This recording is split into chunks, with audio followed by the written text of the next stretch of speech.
राहुल गांधी बिहार आ रहे हैं। पिछले 5 महीने में 5वीं बार आ रहे हैं। सबसे पहला सवाल तो यही खड़ा होता है कि राहुल गांधी के ये दौरे अचानक से इतने तेज क्यों हो गए हैं। तो इसका आसान सा जवाब भी है कि भाई विधानसभा चुनाव आने वाले हैं, तो राहुल गांधी जाहिर सी बात है कि अपनी पार्टी को विस्तार देने के लिए बिहार बार बार आएंगे ही। प्रधानमंत्री भी आ रहे हैं लगातार। तो राहुल गांधी के इस दौरे से बिहार की राजनीति पर क्या असर पड़ेगा, आरजेडी जो उसकी सहयोगी उस पर क्या असर पड़ेगा, भारतीय जनता पार्टी और नीतीश कुमार की पार्टी जेडीयू जो कि विपक्ष में है राहुल गांधी के लिहाज से, उन पर क्या असर पड़ेगा, इन सब पर विस्तार से चर्चा करेंगे आज। नमस्कार, मेरा नाम सौरभ त्रिपाठी और आप देख रहे हैं हमारा खास शो बिहार की बात। बातचीत शुरू करने से पहले आपको एक दो बाइटें सुना देते हैं, क्योंकि राहुल गांधी के दौरे से पहले बीजेपी और आरजेडी के बीच बहस शुरू हो गई है। तो जाहिर सी बात है कि बहस होगी भी, दावे किए भी जाएंगे। पहले सुन लेते हैं, फिर बातचीत आगे बढ़ाते हैं। क्या समा है, राहुल गांधी शायद सपना में भी उतना भीड़ नहीं देख पाएंगे। जिंदगी में निकाले थे ना पलायन रोको यात्रा, खुद पलायन कर गए और साथ में कौन एक रोड छाप आदमी को लेके आए थे, वो तो ऐसा भागा। बकथेथी करने वाला, थेथरोलॉजी करने वाला नेता नहीं होता। तो थेथरोलॉजी करने वाले सबको रोड पर ले आते। अरे गाली बकना, उल्टा सीधा बोलना, हमको बोलिए ना 50 गाली राहुल गांधी को बक देंगे। हमारे गांव में तो और खतरनाक गाली सब लोग बोलता है। मास्टर को भी बोलते थे पढ़ाने के वक्त, तो बोलते थे मत तोरी मैं मास्टर बाग के ना पढ़ छी। तो कौन गाली? ये राहुल गांधी को पता नहीं है कि गाली की संस्कृति राजनीति नहीं है। नरेंद्र मोदी जी उनके पिता के समान हैं और अपने पिता के समान को तुम ताम करना ये भारत का संस्कार नहीं है। राहुल गांधी के समाप्त होने का यही पाप का घड़ा कलयुग में भर रहा है कि गोडसे का खानदान गाली में, गद्दारी में सबसे आगे है और उसी खानदान का एक वंशज दिलीप जायसवाल है। दिलीप जायसवाल, हम तुमको क्या बोले? तुम ही बोले थे कि राहुल गांधी को तुम कह सकते हैं। और क्यों कह सकते हैं ये तुमने बताया। मैं तुमको तुम क्यों कहता हूं? एज ए प्रदेश अध्यक्ष मैं आप कहता हूं, लेकिन तुमने जो अपने हरकत किया है वो हरकत बताता है कि तुम ही सुनने लायक हो। तुम्हें पता है इतने बड़े कॉलेज का मालिक तुम कैसे बना? एक किरानी से कॉलेज हड़पने तक की भूमिका तुम्हारा पता है? तो ये सुना आपने, बीजेपी के प्रदेश अध्यक्ष और कांग्रेस के प्रवक्ता एक दूसरे के खिलाफ बोल रहे थे और राहुल गांधी उनके केंद्र में थे। जाहिर सी बात है राहुल गांधी बिहार आए हैं तो और भी तमाम बयान आ रहे हैं। पहले मैं आपको अपने मेहमानों से बुला देता हूं जिनके साथ इस बातचीत को हम आगे बढ़ाएंगे। दीपक कोचगावे जी हमारे साथ जुड़ रहे हैं, विजय कुमार श्रीवास्तव जी हमारे साथ जुड़ रहे हैं और प्रियदर्शी रंजन जी हमारे साथ इस बातचीत में जुड़ रहे हैं। सबसे पहले तो आप सभी का स्वागत है। और जैसा कि मैं बता रहा हूं कि राहुल गांधी पिछले 5 महीने में 5वीं बार बिहार आ रहे हैं। इस बार उनके केंद्र में नालंदा गया रहने वाला है। नालंदा जाहिर सी बात है कि मुख्यमंत्री नीतीश कुमार का गृह क्षेत्र है, तो इस वजह से ज़्यादा चर्चा भी हो रही कि भाई राहुल गांधी क्या सीधे नीतीश कुमार को चैलेंज करने के लिए यहाँ पर आए हुए हैं कि उनके क्षेत्र में जाना, वहाँ लोगों से मिलना। अभी हम देख भी रहे थे किस तरीके से दशरथ मांझी के घर वो पहुँचे और उनके परिवार से मिले और उसके बाद अभी वो ओबीसी ईबीसी सम्मेलन को संबोधित करेंगे, फिर गया में जाके महिलाओं से मिलेंगे। तो ये दौरा उनका दिन भर चलने वाला है। मैं सबसे पहले दीपक जी आपसे जानना चाहता हूँ कि ये जो दौरा है राहुल गांधी का, ये इसको किस तरीके से देखा जाना चाहिए? जाहिर सी बात है कि चुनाव करीब आ रहा है, दौरे बढ़ेंगे, मगर जिस तरीके से ओबीसी ईबीसी को टारगेट किया जा रहा है, नीतीश कुमार के गृह क्षेत्र में जाया जा रहा है, इसको किस तरीके से देखना चाहिए? देखिए, बहुत दिनों के बाद बिहार की कांग्रेस में कुछ गतिविधियां तेज हुई हैं और वो लगातार आपने देखा होगा कि संगठन में किस तरह से बदलाव हुआ, किस तरह से अपने वोट बैंक को बनाने के लिए राहुल गांधी ने, जब आपको याद होगा जब इस तरह से राहुल गांधी ने बिहार पर अपना कदम रखा तो उन्होंने पहले अजीत शर्मा जो नेता विधानसभा में नेता थे उनको हटाया, उसके बाद उसकी जगह शकील अहमद को लाया, फिर आपने देखा कि मोहन प्रकाश को हटाकर अरुण कृष्णा लोगर को लाया। उसके बाद आपने देखा कि अखिलेश सिंह को हटाकर वो किसको लाए, तो राजेश राम को लाए।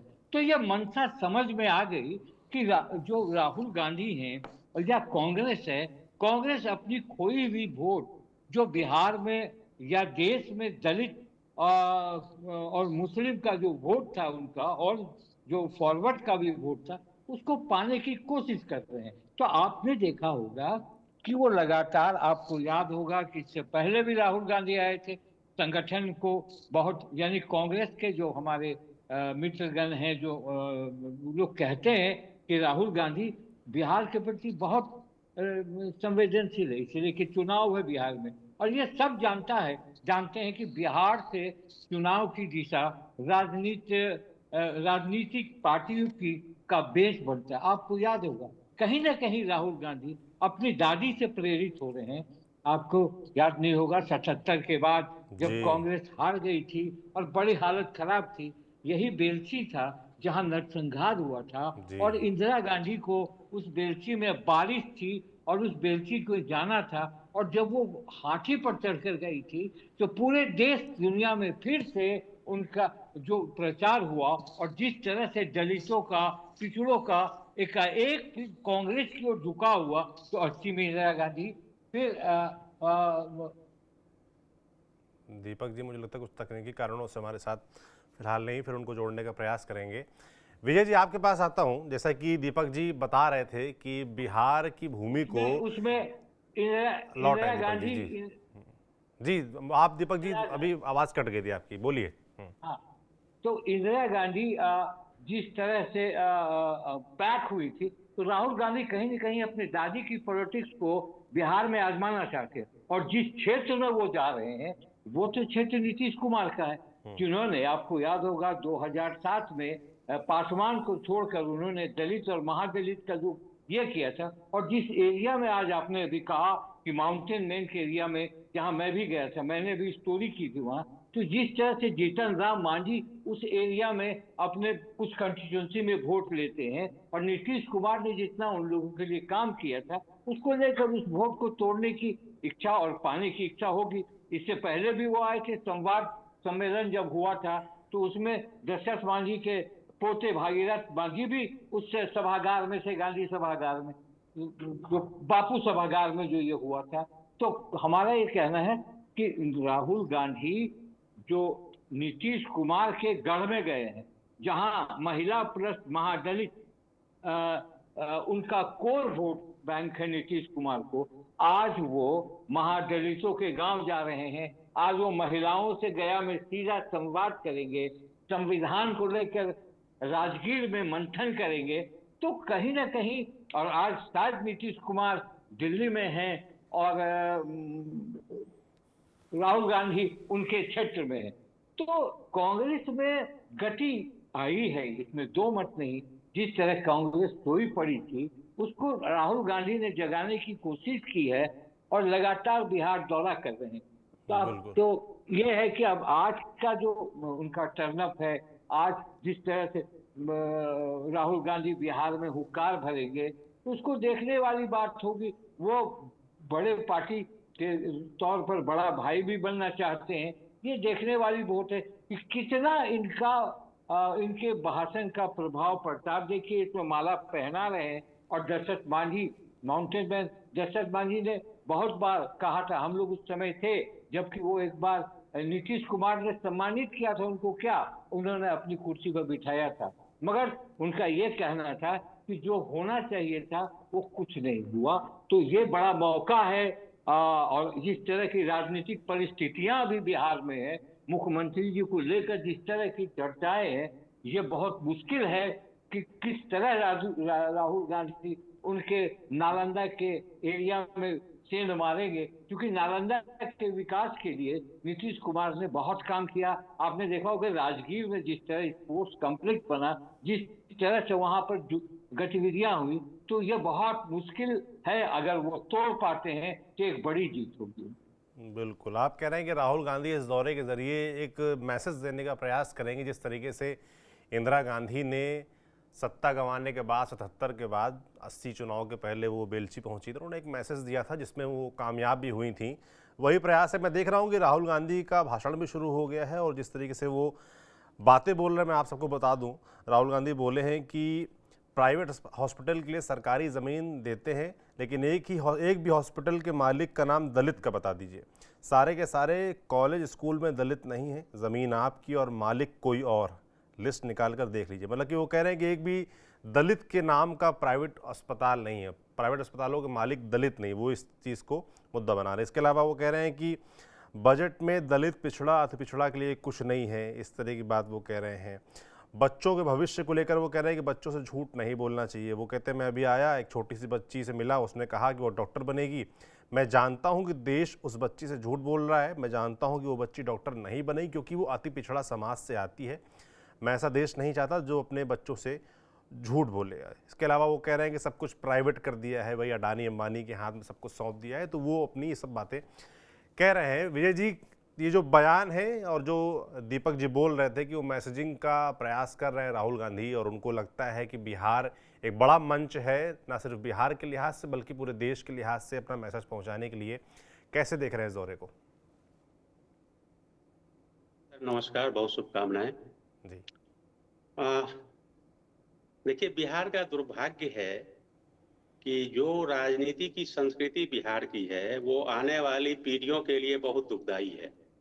आज राहुल जी, बिहार का चुनाव बहुत नजदीक है, राहुल जी बार बार आ रहे हैं, उनको आना भी चाहिए, लेकिन ये आत्मनिरीक्षण करने की बात है कि बिहार में इश्यूज का अंबार है। बिहार में प्रगति के बहुत सारे काम हुए हैं, लेकिन उसके बावजूद बिहार में प्रॉब्लम्स वेस्ट बहुत सा आइटम है। हम ये जानना चाहते हैं और सब लोग अपने आप से पूछें कि आज राहुल जी आ रहे हैं तो बिहार के हित में किस मुद्दे पे वो पिछले कुछ वर्षों में चर्चा किए या उसको मुद्दा बनाने का प्रयास किए या बिहार के कांग्रेस जन उसको करने का प्रयास किए। जो आ रहे हैं ये तो बिहार को मूर्ख बनाने की राजनीति है, उसमें कांग्रेस भी शामिल है, अन्य दल भी शामिल है। लेकिन जैसा श्री दीपक जी बोल रहे थे, वो बेलछी कांड, यदि उसी की पुनरावृत्ति होनी है तो बेलछी कांड कब हुआ और आज का जो समय है उसमें कितने वर्ष बीत गए। यदि बेलछी की मानसिकता और बेलछी कांड आधारित राजनीति जो इंदिरा जी की थी उसी का रिपीटेशन यदि यही होगा तो ये हमारे जैसा व्यक्ति मानता है कि पॉलिटिकली बिहार की कोई प्रगति नहीं हुई। बिहार की जो राजनीति है उसमें कोई आदर्श में कोई बदलाव नहीं आया। तो इतने वर्ष बीत जाने के बाद, कई दशक बीत गए बेलछी कांड का, और बेलछी कांड में जिस राजनीतिक प्रयोग जो किया गया उसी का रिपीटेशन यदि अभी किया जा रहा है तो ये बिहारियों के लिए, खासकर पढ़े लिखे बिहारियों के लिए बहुत आत्मनिरीक्षण का विषय है। राहुल जी जैसे कह रहे हैं कि किसी दलित के नाम पे कोई इंस्टीट्यूशन है अथवा नहीं है, तो हम तो कहते हैं कि इंडिया में जितना इंस्टीट्यूशन है जो इंदिरा जी के नाम पर है, जितनी भी सड़कें हैं जो इंदिरा जी के नाम पे मालिकाना हक की बात कर रहे थे कि अस्पतालों का, स्कूलों के मालिक दलित नहीं है, नाम की बात नहीं। जी नहीं, ठीक है, मालिकाना हक की बात कर रहे थे, लेकिन प्रैक्टिकली दुनिया में ऐसा कहीं होता है क्या? यदि नाम ही हो जाए और अंदर में काम नहीं हो तो वो नाम से क्या मतलब है? जी, नाम से क्या रखा है? और कोई भी व्यक्ति यदि अपना पूरा सब कुछ कुर्बान करके यदि कोई हॉस्पिटल या कोई इंस्टीट्यूशन बनाता है तो कहाँ है कि वो किसी दूसरे के नाम पर उसको कर देगा? कोई दूसरा एग्जाम्पल है ऐसा क्या? सरकार भी नहीं करती, कोई व्यक्ति भी नहीं करता। प्राइवेट इतना मेडिकल कॉलेजेज है, इतना हाई लेवल का हायर सेंटर है मेडिकल के फील्ड में, इंजीनियरिंग कॉलेज है, मेडिकल कॉलेज है, जो अपनी पूरी संपत्ति को लगा के कुछ करता है वो अपने परिवार, अपने माता पिता या किसी आदर्श जो उनके होते हैं उनके नाम पे करता है। ये सब तो ओछी राजनीति है, ये सब गलत बात है। आज के दिनों में ये सब सेंटीमेंट को उभारने की बात हो सकती है, लेकिन कोई इसका लंबा कोई इम्पैक्ट नहीं पड़ने वाला है। लेकिन एक बात ये निश्चित है कि बिहार चुनाव के मामले में, चुनावी राजनीति के मामले में वर्षों पहले जहां था, आज उसी मानसिकता आधारित राजनीति हो रही है। ये बिहार के लोगों को सोचना चाहिए, बिहारियों को सोचना चाहिए और खासकर युवा पीढ़ी को सोचना चाहिए। जी विजय जी, आपकी चिंता लाजमी है कि अगर राजनीति का चरित्र नहीं बदल रहा, आज भी अगर वही मुद्दे जो 80 के दौर में थे वो नहीं उठाए उसको जा रहे हैं वो हैं, विकसित तो किया जा रहा जाहिर है। सी बात है कि इस पे विचार किया जाना चाहिए। प्रियदर्शी जी, मैं आपके पास आ रहा हूँ। जिस तरीके से आप देख रहे हैं कि बयान आ रहे हैं और जातीय जनगणना को लेकर राहुल गांधी और उनके जो प्रदेश अध्यक्ष हैं राजेश राम, उनकी तरफ से कहा गया है कि हमने दबाव बनाया, इसके वजह से ही आप देखिए बीजेपी और उनकी सरकार ने ये कहा है कि हम जातिगत जनगणना कराएंगे। तो वो इस मुद्दे को उठा रहे हैं इस दौरे में। और जो मैंने और आपको बयान बताए, तो एक तो जगह का चुनाव नालंदा गया, उसके बाद ओबीसी ईबीसी सम्मेलन, फिर महिलाओं से मिलना, दशरथ मांझी और उनके परिवार से मिलना, उसके बाद भाषण में ओबीसी ईबीसी का जिक्र करना, दलितों के पास अस्पताल नहीं है, मतलब अस्पतालों के मालिक दलित क्यों नहीं, इस तरह के सवाल उठाना। तो राहुल गांधी क्या मैसेज देने का प्रयास कर रहे हैं इस दौरे में? आवाज म्यूट है मुझे लगता है आपकी, प्रियदर्शी जी। राहुल गांधी बिहार में जिस तरीके की राजनीति करना चाह रहे हैं वो पूरी तरीके से स्पष्ट है कि वो दलित राजनीति को साधना चाहते हैं, मुसलमान राजनीति को साधना चाहते हैं और महागठबंधन के भीतर अपने आप को बेहद मजबूत करना चाहते हैं। उनकी जो पकड़ है, उनकी जो चुनौती है, पकड़ नहीं चुनौती मैं कहूंगा कि उनकी जो चुनौती है महागठबंधन के भीतर है। उनका भारतीय जनता पार्टी से बिहार में मुकाबला नहीं है, जनता दल यूनाइटेड से मुकाबला नहीं है। राहुल गांधी का मुकाबला महागठबंधन के भीतर के दलों से है, आरजेडी से है, वाम दलों से है, मुकेश सहनी की पार्टी से है, अन्य जो पार्टियां महागठबंधन के भीतर होंगी उनसे इनका मुकाबला है। और उसी वोट बैंक जो महागठबंधन का वोट बैंक है उसी के इर्द गिर्द राहुल गांधी राजनीति कर रहे हैं। मुसलमानों की राजनीति करना यानी महागठबंधन की राजनीति करना बिहार में महागठबंधन का हार्डकोर वोटर कौन है? मुसलमान है। तो उसको लेकर के राहुल गांधी राजनीति करते हैं। राहुल गांधी दलितों को लेकर के राजनीति कर रहे हैं। मुझे लगता है कि जिस तरीके की वे राजनीति करना चाह रहे हैं उसमें एक चीज स्पष्ट हो गया है कि वो अगड़ों माइनस अगड़ा या माइनस स्वर्ण बिहार में राजनीति करना चाहते हैं। उसके लिए उन्होंने पूरा पैकेज तैयार कर रखा है। पिछले 6 महीनों में लगभग करीब करीब 6 बार राहुल गांधी बिहार आए हैं और हर बार एक चीज कॉमन रहा कि उन्होंने दलितों की बात की, मुसलमानों की बात की और जो बात नहीं की वो सवर्णों की बात नहीं की। तो आप जो कह रहे हैं कि बेलछी आना और ये बताना कि बेलछी की घटना को याद दिलाना या बेलछी की राजनीति को कैरी फॉरवर्ड करना, ये बताना कि हॉस्पिटल्स जो हैं वो ये दलितों के नहीं हैं, किसके हैं? अगर दलितों के नहीं है तो किसके हैं? जाहिर सी बात है सवर्णों के होंगे, पिछड़ों के होंगे। इसको इस तरीके से कैटेगराइज करना मुझे लगता है कि बहुत नीचे स्तर की राजनीति हो रही है। राहुल गांधी ठीक है दलित राजनीति कर रहे हैं, वो बुरा नहीं है। दलितों का स्वाभिमान कम नहीं है इस देश में। दलितों के पास गौरव करने के लिए कम चीजें नहीं है। उसको बताने की बजाय ये बताना कि तुम्हारे पास क्या नहीं है। और आंकड़े अगर राहुल गांधी अगर कह रहे हैं तो इतने दिनों में देश में दलितों को जो आरक्षण मिला है वो कांग्रेस के शासनकाल में भी तो जारी रहा, भारतीय जनता पार्टी के भी शासनकाल में जारी रहा है। उन दलितों के आरक्षण में से कोई ऐसा डॉक्टर नहीं बन पाया जो आकर के अस्पताल खोल सके। आपकी पॉलिसी रही है ना, आपने कई तरह के लोन प्रोवाइड किए हैं, कई तरह के उत्थान के कार्यक्रम चलाए हैं, तो वो कहाँ है भाई? आप कर्नाटका में भी तो उस मॉडल को दे सकते थे जो मॉडल आप बिहार में पूछ रहे हैं, जो सवाल पूछ रहे हैं उसको कर्नाटका में आपकी सरकार है, वहां पर पहले उसको इंप्लीमेंट कर देते। ये विशुद्ध राजनीति हो रही, ये जो राजनीति है वो विशुद्ध वोटों की राजनीति है, विशुद्ध गोलबंदी की राजनीति है। किस तरीके से दलितों को अपनी ओर आकर्षित किया जाए। जो चंक है बिहार में दलितों का उसमें बड़ी सेंधमारी राहुल गांधी चाहते हैं। राजेश राम को जो प्रदेश अध्यक्ष बनाया उन्होंने और जलील करके एक सवर्ण प्रदेश अध्यक्ष को हटाया, कार्यकाल भी नहीं पूरा होने दिया उस प्रदेश अध्यक्ष का। तो ये मैसेज देना चाहते हैं कि देखिए हम हर हद तक जाएंगे आपके लिए। किस हद तक जाएंगे? ये दलित राजनीति जो आपने सौरभ जी सवाल पूछा कि जातीय जनगणना वाला मसला उठा रहे हैं, ये हमारे चलते हो रहा है, हमारे दबाव की वजह से हो रहा है। इसके नफा नुकसान बताएंगे क्या राहुल गांधी? ठीक है, ये भावनात्मक सवाल आज हो गया है, भावना पर लोग बह जा रहे हैं कि होना चाहिए जातीय जनगणना। यही वो कांग्रेस है। कांग्रेस में तमाम तरह की अच्छाइयां रही थी ना पहले, यही वो कांग्रेस है जिसने जातीय जनगणना का विरोध किया था और जिसकी वजह से इस देश में जातीय जनगणना बंद हुआ। लोग कहते हैं कि 1932 में जातीय जनगणना आखिरी बार हुआ, मैं कहता हूं कि 1942 में हुआ, और हुआ था 1941-42 में भी। उस समय इसी कांग्रेस की वजह से, तब की कांग्रेस जो थी उसकी वजह से इस देश में वो जातीय जनगणना की रिपोर्ट सामने नहीं आई। कांग्रेस की जब सरकार बनी 1952 में, तब एक जातीय ये जनगणना हुआ, लेकिन सिर्फ वो SC ST के लिए हुआ, क्योंकि उनको आरक्षण देना था। ये वो कांग्रेस है, और वो कांग्रेस अब नहीं है। क्यों नहीं है? आप किस तरीके से भटक गए? इसका नफा नुकसान क्या होगा भविष्य में आपको पता है?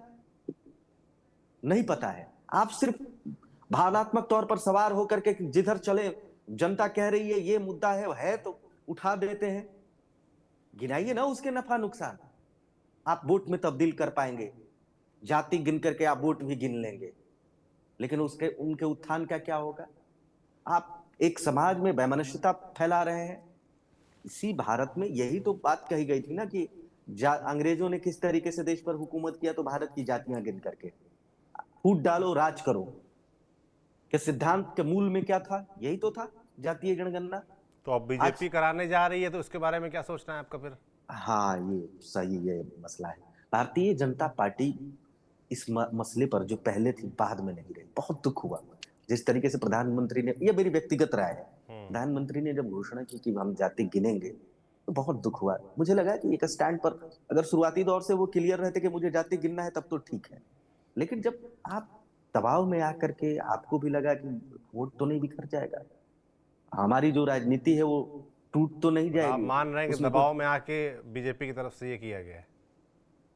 मुझे तो लगता है कि ये दबाव में, और दबाव में कांग्रेस के दबाव में नहीं आया, वोटरों के दबाव में। मैं किसी पार्टी का नाम नहीं ले रहा हूँ। जो सरकार है उसको लगा कि मेरी वोट बैंक की राजनीति है, उसमें हम कमजोर पड़ जाएंगे। जिस एग्रेशन के साथ राहुल गांधी इस मुद्दे को उठा रहे हैं, दलितों के मुद्दे को उठा रहे हैं, संविधान के मुद्दे को उठा रहे हैं, जातीय जनगणना के मुद्दे को उठा रहे हैं, तो एक नया वर्ग तैयार हो रहा है। इसके लिए हमें उसको अभी से ही काउंटर कर देना चाहिए। अब तो राहुल गांधी के पास वो मुद्दा नहीं रह गया जातीय जनगणना वाला, खत्म हो गया है करीब करीब सा। क्योंकि 27 में जनगणना की बात हो रही है, 27 के आखिरी चरण तक वो मामला आ भी जाएगा, और अब इसको उठाना, तो ये पूरी तरीके से राजनीति हो गई इस मसले पर। आगे आने वाले दिनों में मुझे लगता है कि इसके विनाशकारी परिणाम आएंगे। विनाशकारी परिणाम मैं कह रहा हूं। तो देखने वाला होगा कि विनाशकारी होगा या लाभकारी होगा, इसको समय पे छोड़ देते हैं। दीपक जी, मैं आपको वापस आता हूँ। जिस तरीके से हम देख रहे हैं कि राहुल गांधी यहाँ पर जब आए हैं बिहार, और पिछला दौरा भी उनका आप याद करिए दरभंगा जब वो गए थे और दलित छात्रों से मिलने का प्रयास उनकी तरफ से था, जिसको लेकर काफ़ी विवाद भी हुआ था। तब एक बात ये भी हुई कि आरजेडी कितना सहज है राहुल गांधी के इन दौरों से।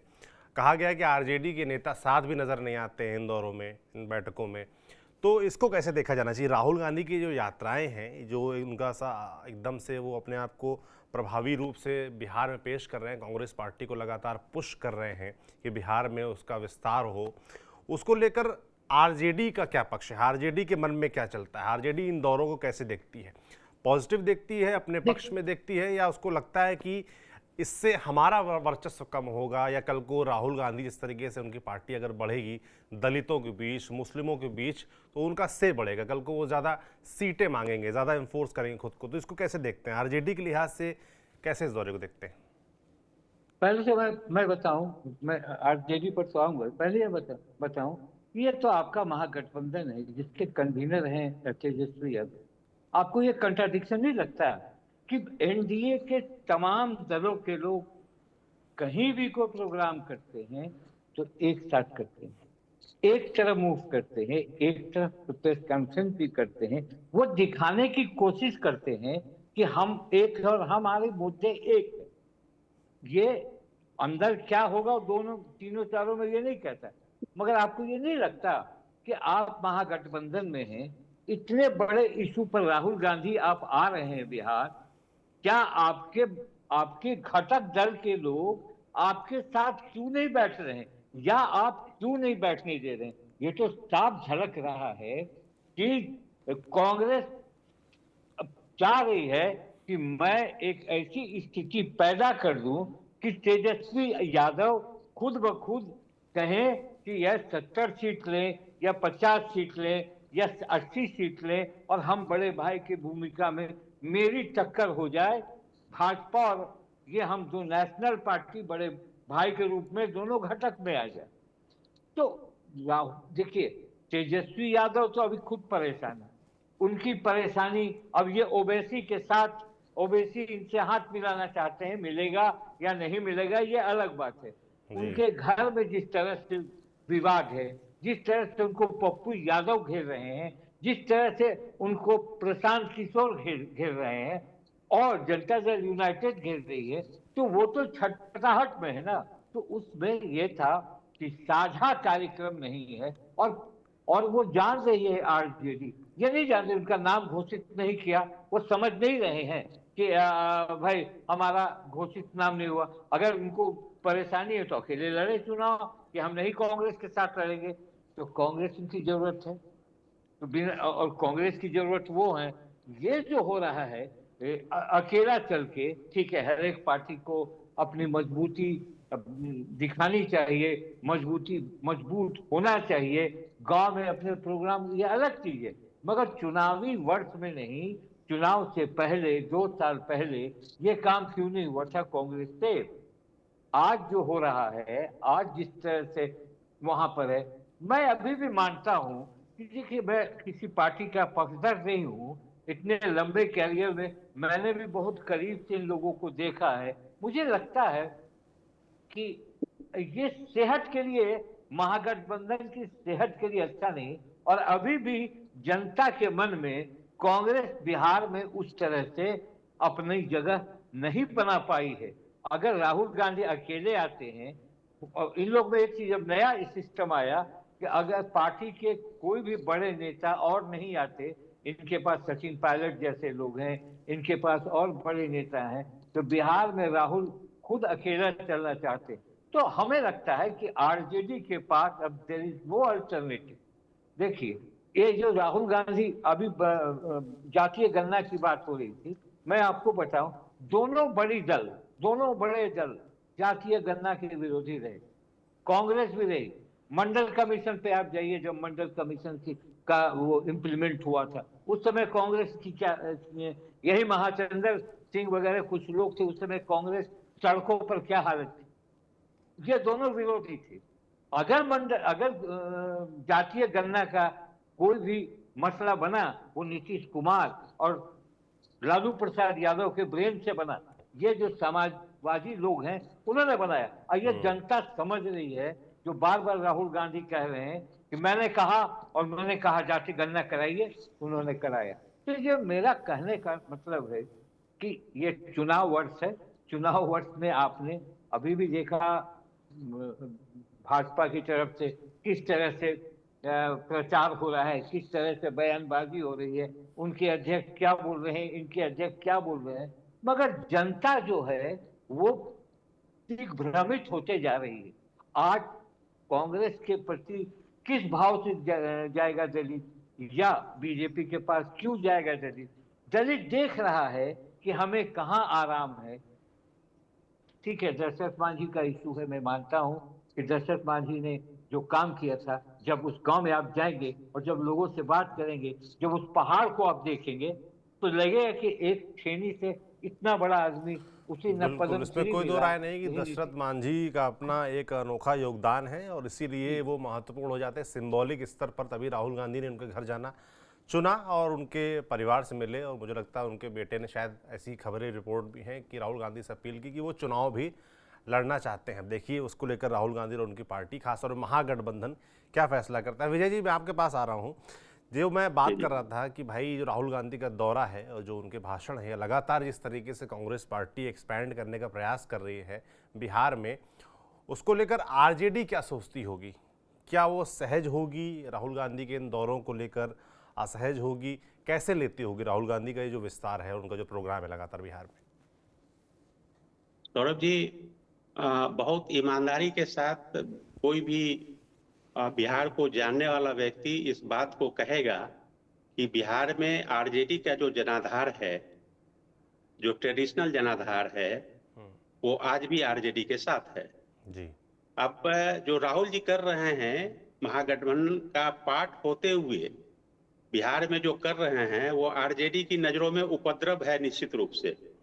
आरजेडी इसको उपद्रव के अलावा और कुछ नहीं सोचती होगी, एक बात। दूसरी बात, चुनाव के समय में जो एंटी बीजेपी जो कैंडिडेट होता है मुस्लिम उसी के साथ होती है।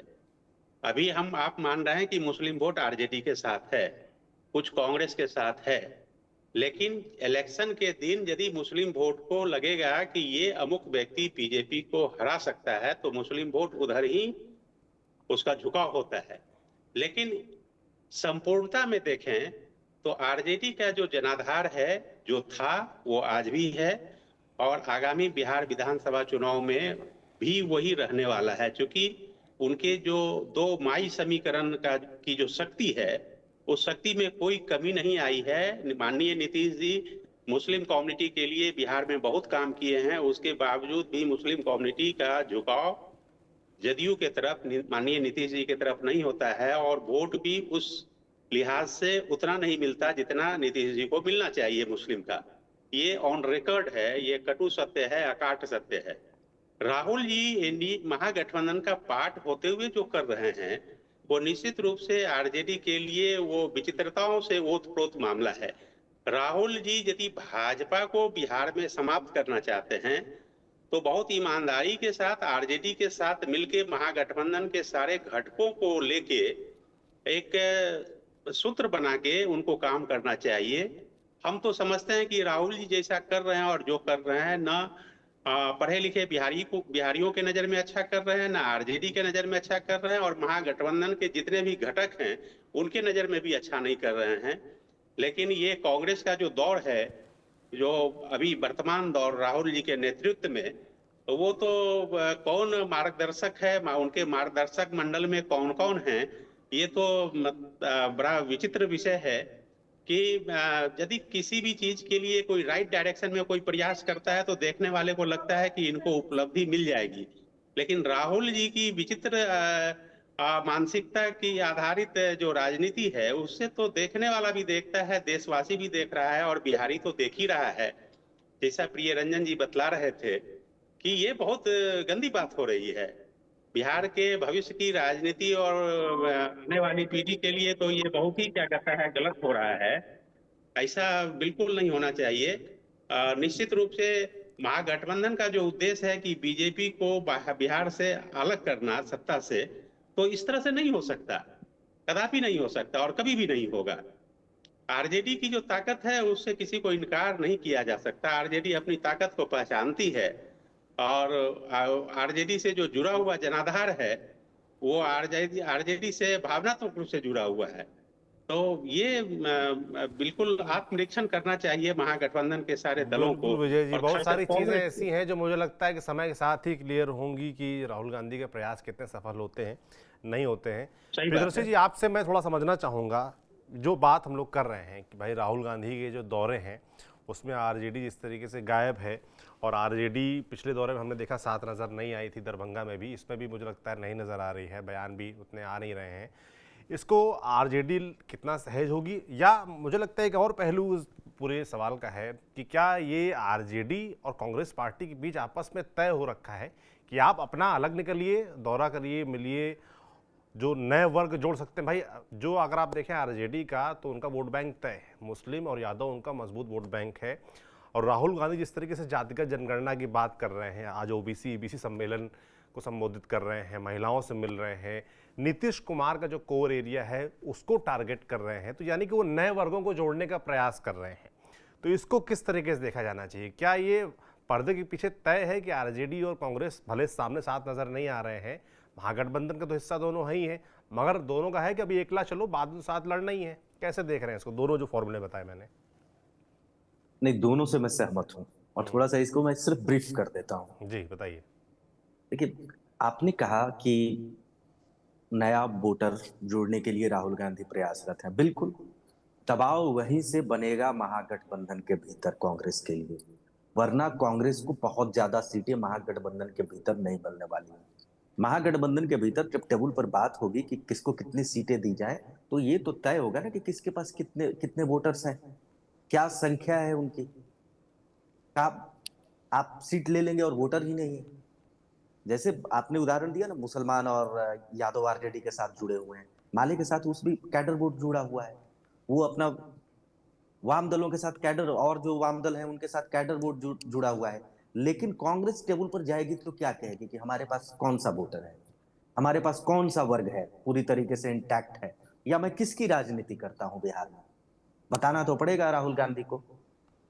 अब राहुल गांधी ये बता पाएंगे कि मैं दलितों की राजनीति बिहार में करता हूं, अगर वो सक्सेसफुली चले तो मैं दलितों की राजनीति करता हूं, और ये फला फला दलित वर्ग, दलितों का जो चंक है में से ये जाति हमारे साथ है, तब जाकर के इनकी हैसियत बढ़ेगी। राहुल गांधी ये समझ चुके हैं कि वाम दलों का जिस तरीके से महागठबंधन के भीतर प्रेशर बढ़ा है, और प्रेशर यूं नहीं बढ़ा है, बात बनाने से नहीं बढ़ा है, वोट में तब्दीली हुई है।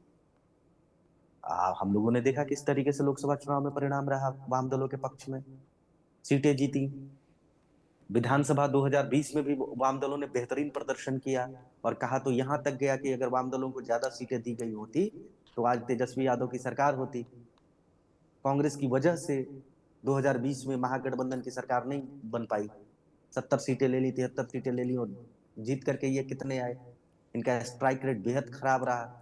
तो बहुत सारे सवाल हैं, उन सवालों को ढूंढ रहे हैं राहुल गांधी और जवाब दे रहे हैं। महागठबंधन के भीतर ये जवाब दे रहे हैं कि देखिए, मैं राहुल गांधी पर एक बहुत बड़ा आरोप था कि जहां जहां सहयोगी पार्टियां, कांग्रेस की जो सहयोगी पार्टियां होती हैं वो मुख्य चुनाव में होती हैं, वहां वहां राहुल गांधी और उनका परिवार मेहनत नहीं करता है, जैसे झारखंड, जैसे बिहार, जैसे अन्य राज्य।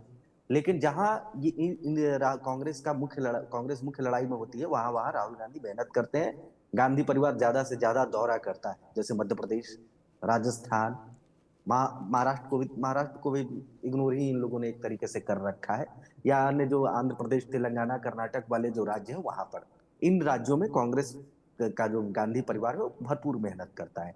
तो जो चार्ज था उसको भी हटाने की कोशिश राहुल गांधी ने की है, लगातार आना। आप देखिएगा कि हिंदी पट्टी में राहुल गांधी की इतनी सक्रियता बहुत कम देखी गई थी, गांधी परिवार की इतनी सक्रियता बहुत कम।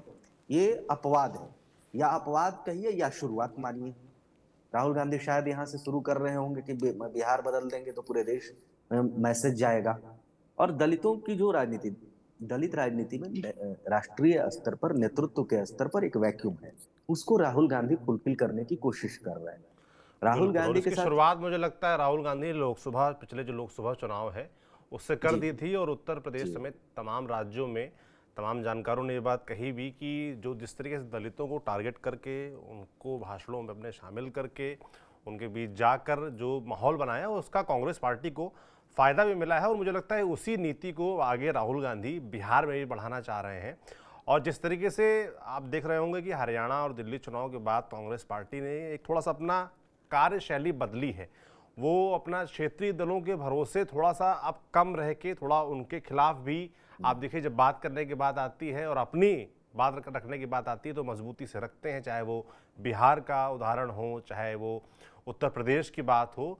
तो वो लगातार अपने आप को इन्फोर्स कर रहे हैं, वो ये दिखाने का प्रयास कर रहे हैं कि हम राष्ट्रीय पार्टी हैं। और तमाम लोग इसको ये भी कहते हैं कि इसके पीछे एक योजना ये भी है कि हम राहुल गांधी को अब 2029 का लोकसभा चुनाव दिख रहा है कि उसके लिए हमको राष्ट्रीय फलक में अपने आप को बड़ा बनाना होगा, और उसके लिए ज़रूरी है कि हम राज्यों में हमारा विस्तार हो, राज्य में हमारे संगठन का विस्तार हो। और ये जो राहुल गांधी के जो आप कह रहे थे कि नॉर्थ में जिस तरीके से दौरे बढ़े हैं भारत जोड़ो यात्रा के बाद से ही, मुझे लगता है ये पूरा टैक्टिकल शिफ्ट है कांग्रेस पार्टी का, जो अपने आप को फोर्स करने का प्रयास कर रही है कि हमको पूरा ऐसा दिखना नहीं, परसेप्शन ये नहीं होना चाहिए कि हम क्षेत्रीय पार्टियों के भरोसे हैं, उन्हीं पार्टियों के भरोसे ही हम चुनाव जीत सकते हैं, चाहे वो राज्य की बात हो चाहे वो केंद्र। तभी लगातार कांग्रेस पार्टी आप देख रहे हैं कि वो ये जताने का प्रयास कर रही है कि हम गठबंधन में तो रहेंगे पर अपनी शर्तों पे रहेंगे। आप बिहार में लगातार उसकी वो शैली देख रहे होंगे, और उत्तर प्रदेश में भी लगातार इस तरीके से बयान आ रहे हैं। तो मुख्य दो राज्य जो नॉर्थ के हैं, इनमें कांग्रेस का एक टैक्टिकल शिफ्ट आया है मुझे लगता है। मैं थोड़ा सा ये जो बयान आज आ रहे हैं उनके बारे में बात करना चाहूँगा आप लोगों से। गिरिराज सिंह ने जिसे कहा कि ऐसे व्यक्ति, राहुल गांधी का बिहार दौरा है जो भारत की सेना के शौर्य का विरोध कर रहे हैं और सेना के शौर्य पर प्रश्न चिन्ह खड़ा किया है। इन्होंने देशद्रोह का काम किया है, इनकी जुबान पाकिस्तान की तरह खुलती है। आज वो आ रहे हैं तो लोग इनका आने का विरोध करेंगे। जीतन राम मांझी का बयान भी आया है, उन्होंने कहा है कि अब बिहार वैसा नहीं रहा जो लालू प्रसाद जी और गांधी परिवार ने 20 साल पहले छोड़कर हमें दिया था। अब दूसरे राज्य के लोग यहाँ आने से डरते नहीं हैं। और कटाक्ष करते हुए उन्होंने ये भी कहा कि लालू जी के शासनकाल में राहुल गांधी बिहार आते तो उनका अपहरण हो चुका होता और अपहर्ताओं से चंगुल से मुक्त कराने के लिए सोनिया गांधी जी को मुख्यमंत्री निवास में लालू जी सहित बाकी अपराधियों के साथ डील करनी पड़ती। तो राहुल गांधी का दौरा और जो उनके विपक्ष में है, यानी कि आप देख लीजिए चाहे जीतन राम मांझी हों चाहे बीजेपी के तमाम नेता हों, वो एग्रेसिव हो जाते हैं, हमलावर हो जाते हैं। तो इसको किस तरीके से देखा जाना चाहिए? एक तरफ तो बीजेपी लगातार राहुल गांधी को खारिज करती है कि राहुल गांधी में कोई बात नहीं, कोई दम नहीं है और वो कहाँ जिता पाते हैं, लगातार इतने समय से उनकी पार्टी हार रही है। और फिर राहुल गांधी जब आते हैं तो उन पर एकदम हमलावर हो जाना, इसको किस तरीके से देखना चाहिए? दीपक जी आप बताइए। देखिए, जिस तरह के बयान आपने बताए है और जिस तरह से बयानबाजी चल रही है और चलती रही है, देखिए राहुल गांधी को बीजेपी मानती है कि राहुल गांधी में कोई दम नहीं है, उन्होंने राहुल गांधी का नाम पप्पू रखा है। मगर जब पिछला चुनाव, जब लोकसभा का चुनाव हुआ तो राहुल गांधी का एक जंप हुआ, करीबन 40-50 सीट का जंप हुआ और आप बहुमत नहीं ला पाए अकेले। तो कहीं ना कहीं डर तो है और कहीं ना ये बात है कि एंटी इनकम्पेंसी है।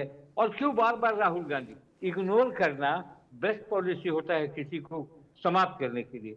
तो फिर राहुल राहुल आपने देखा उनके प्रदेश अध्यक्ष ने किस तरह की बात की, उनके और लोग भी, स्मृति ईरानी का बयान आपने देखा। उसी स्मृति ईरानी को जब उनके मामूली कार्यकर्ता केयरटेकर ने हरा दिया, तो क्या आपको नहीं लगता है कि बीजेपी को ये लगता हुआ कि कहीं राहुल गांधी और आगे ना बढ़ जाए? अभी तो 99 हैं, फिर आगे कहीं चुनाव। देखिए 29 का आपने बहुत अच्छी बात कही कि राहुल गांधी प्रिपेयर हो रहे हैं 29 के चुनाव के लिए। वो मान रहे हैं कि ये चुनाव जो है, ये चुनाव में जो परिणाम आएंगे, बेहतर आएंगे, अच्छे आएंगे या खराब आएंगे, मुझे जाना है आगे। और वो 29 की तैयारी है, सारे लोग 29 की तैयारी है। आपने कहा कि जातीय गणना 27 से शुरू होगा, 29 में चुनाव होगा। आपने कहा कि ये चुनाव का ही मामला। मुझे पूरी तरीके से ये बयान, अब जीतन राम मांझी का बयान आपने कहा, उन्होंने कहा कि वो तो लालू वाटे तो उनका भी अपहरण हो जाता लालू के राज में, जबकि वो लालू के साथ भी काम किया। ये कॉन्ट्राडिक्शन जब तक नेताओं में खत्म नहीं होगा, अगर विरोध करना है तो टोटल एस्पेक्ट में विरोध करो। लालू के साथ रहना, जब लालू के साथ हो या जब नीतीश के साथ हो तो नीतीश लालू के लिए अच्छे, और अगर लालू उनके साथ है तो उनके लिए अच्छे। कभी दरवाजे बंद। ये जो पॉलिटिक्स है, ये पॉलिटिक्स में जनता अब समझने लगी है। देखिए मैं बता रहा हूं, बयानों का कोई मतलब नहीं, जमीनी हकीकत क्या है वो जनता बहुत का। और बिहार की जनता पूरे देश में चुनाव को लेकर जितनी सक्रिय और जितनी सेंसिटिव है, मुझे नहीं लगता है कि हिंदुस्तान में किसी राज्य में इतने सक्रिय होंगे। बिल्कुल तो बयानों पर ना जाएंगे, सेंसिटिव कहीं ना है, कहीं। मगर जैसा कि आप लोग ही बता रहे थे भाई कि मुद्दे अभी भी वही चले आ रहे हैं, मुद्दों में परिवर्तन नहीं आया है ना। अभी आपने देखा पीएमसीएच में जिस तरीके से एक दलित बच्ची की मौत हुई, वो मुद्दा बना। हाँ, मगर मुझे मुझे नहीं लगता कि वो राजनीति में या वोट के जब लिहाज से जब वोटिंग की बारी आएगी तब ये सब मुद्दे बनते हैं, तब मुद्दे कुछ और हो जाते हैं। तो राजनीति और राजनीति में इंटरेस्ट रखना और वो परिपक्वता लाना कि हम सही मुद्दों को चुनाव कर पाएं, इन दोनों में बड़ा फ़र्क है। और यही हमारी राजनीति की और हमारे देश के लोकतंत्र की खूबसूरती है कि हम लगातार इवॉल्व हो रहे हैं, इवॉल्व होते रहें, अच्छी बात है। विजय जी, मैं आपसे समझना चाहता हूँ, ये जो मैं बात कर रहा था कि जो बीजेपी के नेता हैं, जीतन राम मांझी हैं जैसे, जो विपक्ष राहुल गांधी का है, वो जब राहुल गांधी आते हैं तो वो जिस तरीके से आज हमलावर है, उसको किस तरीके से देखा जाना चाहिए? क्या वो राहुल गांधी और इन दौरों को खतरे के तौर पर देख रहे हैं? देखिए, ये तो बिल्कुल सत्य बात है कि जीतन राम मांझी दलित के नेता हैं, लेकिन पूरे समग्रता में नहीं है। दलितों में बिहार में एक सेक्टर के वो नेता हो सकते हैं, लेकिन इंटायर दलित के वो नेता नहीं है। तो इसलिए, लेकिन ये जो एक दूसरे पर प्रहार करने की बात है, बीजेपी आउटराइट राहुल की योग्यता को नकार देते हैं और राहुल आउटराइट बीजेपी में नरेंद्र मोदी जी की बातों को नकार देते हैं, और यहाँ तक कि तुम ताम पे बात चली आई है। ये तो मतलब बीजेपी के लिए भी शर्मनाक है, कांग्रेस के लिए भी शर्मनाक है, और पूरे देश के जितनी भी राजनीतिक शक्तियां हैं उनके लिए शर्मनाक है। बिहार में राहुल जी जितनी बार आए वो अच्छी बात है, आते हैं तो अच्छा करते हैं, लेकिन कुछ रचनात्मक मानसिकता के साथ आए। राहुल जी की बहुत लंबी पारी राहुल जी को भारतीय राजनीति में खेलनी है, इस बात का ख्याल कांग्रेस को करना चाहिए। और भाजपा जो चेंजेज लाने की बात करती है देश में और बिहार में, तो और भाजपा का जो एक्टिविटीज कांग्रेस के प्रति है, आज याद कीजिए नेहरू और वाजपेयी जी के बीच जो संवाद होता था लोकसभा में देश हित में, अभी तो देखिए कि पहलगाम की घटना के अभी कुछ ही दिन हुए हैं और जो पूरा देश एक साथ है उसका जो एक एग्जाम्पल प्रस्तुत किया गया वो तो बिखर गया। कितने दिन हुए? जिस तरह से आज पाकिस्तान को राहुल जी एक टेलीमेडिसिन के माध्यम से उसको शक्ति दे रहे हैं, तो देश के अंदर जो खोखलापन है वो तो पूरे विश्व में दिख रहा है। तो बिहार में दलित को मजबूत करें, ठीक है, दलित को मजबूत करें, बहुत अच्छी बात है। संपूर्णता में तो नहीं कर पाएंगे, जितना कर पाएंगे, और राहुल जी को आउटराइट रिजेक्ट नहीं करना चाहिए, जैसा दीपक जी और प्रियदर्शी जी बोल रहे थे, बिल्कुल सही बोल रहे थे कि जिस बीजेपी को जो बीजेपी राहुल जी को पप्पू पप्पू कह के मेरी मानता है कि राहुल जी को एस्टेब्लिश कर दिया गया, और पिछले लोकसभा चुनाव में वही राहुल जी बीजेपी का जनाधार होने के बावजूद भी बीजेपी के जनाधार को एक रिजल्टेंट फोर्स के रूप में वो 100 के आसपास सीट लाके बीजेपी को रोकने का प्रयास की। जी, तो मुझे लगता है विजय जी यही प्रयास अब आने वाले वक्त में बिहार में भी राहुल गांधी और उनकी पार्टी का रहेगा। प्रियदर्शी जी, आखिरी मैं जवाब आपसे चाहता हूँ इसी विषय को लेकर कि मैं इसमें एक चीज़ और जोड़ना चाहता हूँ कि नैरेटिव किस स्तर पर देखा जाए। एट द एंड तो चुनाव के पहले नैरेटिव ही तैयार किया जाता है, और जब इस तरह के राष्ट्रीय नेता, राष्ट्रीय पार्टी के नेता आते हैं दौरे पर, तो उनका ख्याल यही रहता है कि हमें एक ऐसा नैरेटिव क्रिएट करना है जिससे चीज़ें हमारे पक्ष में परिवर्तित हों। तो राहुल गांधी जिस तरीके से बिहार में जातीय जनगणना की बात कर रहे हैं, दलितों के बीच जा रहे हैं, ओबीसी ईबीसी की बात कर रहे हैं, कह रहे हैं कि हमारी वजह से जातीय जनगणना होने जा रही है, तो नैरेटिव के स्तर पर आप देख रहे हैं कि वो क्या प्रयास कर रहे हैं? क्या वो आपको लगता है कि धीमे समय के साथ जो चुनाव आ रहा है उसमें उनको ये नैरेटिव खड़ा करने में सफलता मिलेगी और ये उनके फेवर में जाएगा? अगर बिहार में राहुल गांधी का यह प्रयोग सफल रहा तो राष्ट्रीय स्तर पर इसकी धमक सुनाई देगी, और राहुल गांधी यही चाहते हैं। बिहार में उनको एक स्पेस नजर आ रहा है, जिस स्पेस को वो टारगेट कर रहे हैं राष्ट्रीय स्तर पर, और प्रयोग कहीं ना कहीं राष्ट्रीय स्तर पर उनका उतना सफल नहीं रहा जितनी उनको उम्मीद थी, लेकिन बिहार में भी चाहते हैं कि यहाँ से उसको एक बूम मिले। वो बूम मिल सकते, जैसे दलितों की जो बात हो रही थी, विजय श्रीवास्तव जी ने कहा, दीपक कोचकबे जी ने कहा कि एक छोटा छोटा चंक सबके पास है, चिराग के पास है, जीतन राम मांझी के पास है, लेकिन संपूर्ण दलितों का कोई नेता बिहार में नहीं है। उस लिहाज से राहुल गांधी वो स्पेस समझ रहे हैं कि बिहार में है, प्रदेश अध्यक्ष भी बनाया है। तो अगर वो कारनामा करते हैं तो इसका एक बड़ा नैरेटिव बनेगा। मैसेज वॉर में राहुल गांधी जीत जाएंगे। और राहुल गांधी की एक उपलब्धि मैं मानता हूं, मैं तारीफ करना चाहूंगा राहुल गांधी की तमाम बुराइयों के बीच में, तमाम उनके अटपटे बयानों के बीच में, कि नरेंद्र मोदी नामक आंधी जो चल रही है पिछले 1 दशक से 1.5 दशक से, उसके बीच में राहुल गांधी खड़े हैं, यह बहुत बड़ी बात है। वरना ऐसा इतने ताकतवर नेता के सामने देखा गया है कि उस दौर के नेता सरेंडर कर जाते हैं। राहुल गांधी ने वो नहीं किया है, अपने आप को बनाए हुए हैं, अपने वजूद को अगर खत्म हो रहा है कहीं तो उसको ढूंढने का प्रयास कर रहे हैं, नए नए तरीकों से प्रयोग कर रहे हैं। जो कभी जिन चीजों को लेकर के कांग्रेस कभी बिल्कुल नाराज रहा करती थी, उन मुद्दों को भी वो उठा रहे हैं, नए तरीके से पेश कर रहे हैं। तो इस मामले में उनको क्रेडिट जाता है। बिहार में अगर वो सफल हुए तो यकीन मानिए भारतीय जनता पार्टी राहुल गांधी से और ज्यादा हड़केगी, अभी भी हड़कती है। और जहां तक बात तुम तड़ाक की, एक मैं तुम तड़ाक पर कहना चाहूंगा, ये जो बातें हो रही है ना, ये बहुत अच्छी नहीं है। राजनीति में लठमार भाषा कभी चला नहीं था। जी। जिस तरीके से दोनों ओर से लठमार भाषाओं का प्रयोग हो रहा है, और जिन लोगों ने भारत की राजनीति में लठमार भाषा का प्रयोग किया है, उनको नुकसान ही हुआ है। मैं बंगाल का उदाहरण भारतीय जनता पार्टी का ही देता हूँ, कांग्रेस का भी है। भारतीय जनता पार्टी अरे दीदी, ओ दीदी, रे दीदी पर भारतीय जनता पार्टी चली गई थी। इसका नुकसान हुआ पश्चिम बंगाल में, और ममता बनर्जी वापस आ गई थी, जबकि लग रहा था कि पश्चिम बंगाल में सत्ता परिवर्तन हो जाएगा, लेकिन सिंपैथी चला गया किसके प्रति?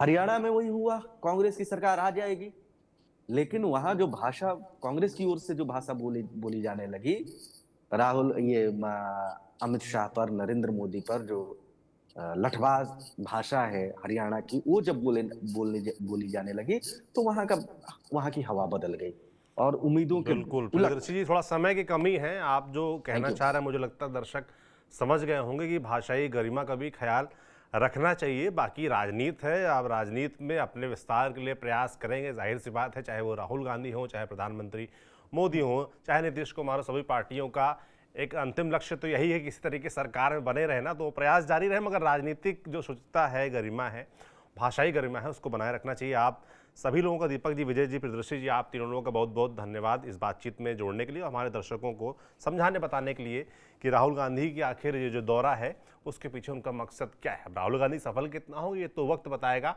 आपका राहुल गांधी के लगातार होते दौरों के बारे में क्या सोचना है? आप ये जो नैरेटिव खड़ा किया जा रहा राहुल गांधी की तरफ से, उसके बारे में क्या सोचते हैं? कमेंट बॉक्स में लिखकर जरूर बताएं। देखते रहिए TV9 डिजिटल। शुक्रिया।